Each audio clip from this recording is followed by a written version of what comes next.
Hey everybody, it is Saturday morning and I was just standing here looking into my native tank to see if I could spot any of the new additions I put in there yesterday. I do believe the one that I was calling a darter, I wasn't sure what it was. I do think that is some sort of log perch, and a log perch is a type of darter, so it probably is some type of darter, but I think it might be a log perch. The thing that really caught my attention though was I noticed some movement over here, and I don't know how well we're going to be able to see it, but there you go. That has got to be the luckiest gambusia in the world. I get asked all the time if I lose fish due to having open top tanks like this, and the answer is yes, I do. And this one apparently jumped out of there and landed in that hole. So that is a pretty lucky fish, because that's the size of the hole right there. It's not big. And he apparently was lucky enough to go right on in there. So I'm going to go ahead and get him back out, put him back where he belongs, and hope for the best. As I'm standing here looking into the tank, I've noticed that a few of those little minnows that I put in here yesterday might actually be creek chubs.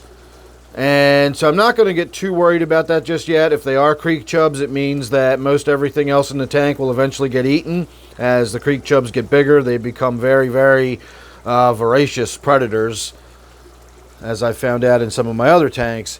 But I've also got several crayfish in this tank, and I think those creek chubs probably won't last till they're that big. By midwinter, we're probably going to be down to maybe 2 large crayfish in this tank, and we'll see about how many fish we've still got in here.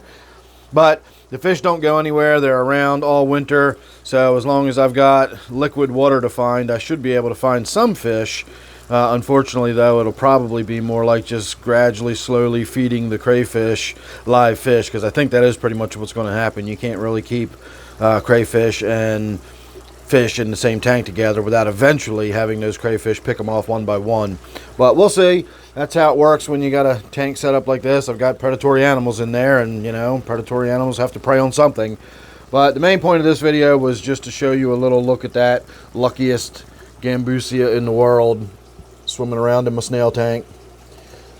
So alright everybody, got stuff to do today. Hopefully, oh look, there's one of my new little fish right now. That's one of the ones that I think is a log perch.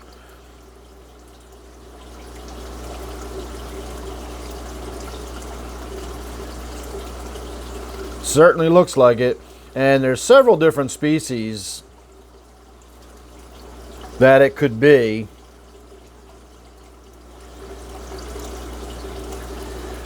I have not looked at it closely enough to determine that. You've got to count the rays in their fins and look at their patterning and markings and all that kind of stuff. So it may be a Chesapeake log perch. That looked really similar to it, but a few others look similar to it too. The reason I'm saying Chesapeake log perch is because the little stream where we caught that actually eventually flows right into the Chesapeake Bay. And one of the things about the Chesapeake log perch is that they are generally only found in bodies of water that flow into larger bodies of water. You seldom see them in little creeks and streams like you do other types of log perch if that body of water doesn't flow into a larger body.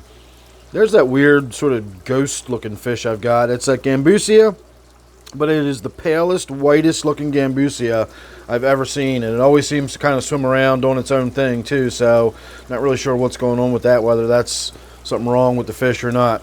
Anyway, that was my very brief update of the luckiest gambusia in the world. So thanks for watching. Make sure you subscribe. You don't want to miss anything I got coming up. You never know what it's going to be with me. Hope you enjoyed, and I'll see you real soon in the next one.